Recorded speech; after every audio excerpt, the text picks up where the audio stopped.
తెలంగాణలో తుగ్లక్ పాలన నడుస్తుందని, కేసీఆర్ కుటుంబం చేసినంత అవినీతి దేశంలో ఏ ముఖ్యమంత్రి కుటుంబం కూడా చేయడం లేదని బీజేపీ నాయకులు కోమటిరెడ్డి రాజగోపాల్ రెడ్డి అన్నారు. యాదాద్రి భువనగిరి జిల్లాలో మీడియాతో మాట్లాడారు. కేసీఆర్ కూతురు కవిత లిక్కర్ స్కామ్లో ఇరుక్కుందని అన్నారు. రాష్ట్రంలో land mafia, liquor mafia, sand mafia KCR కుటుంబం చేతిలో ఉందని ఆరోపించారు. కేసీఆర్ పాలనకు చరమగీతం పాడాలని, కేసీఆర్ను గద్దదించడం బీజేపీకే సాధ్యమని తెలిపారు. కొంటున్నది నా ప్రభుత్వాన్ని కూలదోస్తుందని చెప్పి అన్నాడు.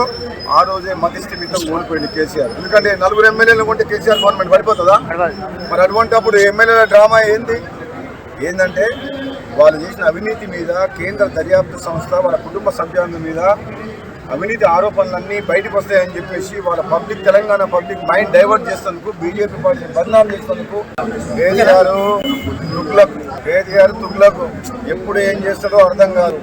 కేసీఆర్ మాటలు తెలంగాణ ప్రజలు నమ్మే పరిస్థితుల్లో లేరు.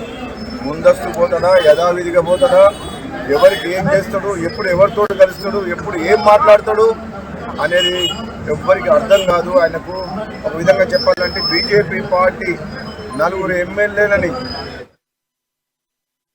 ప్రభుత్వాన్ని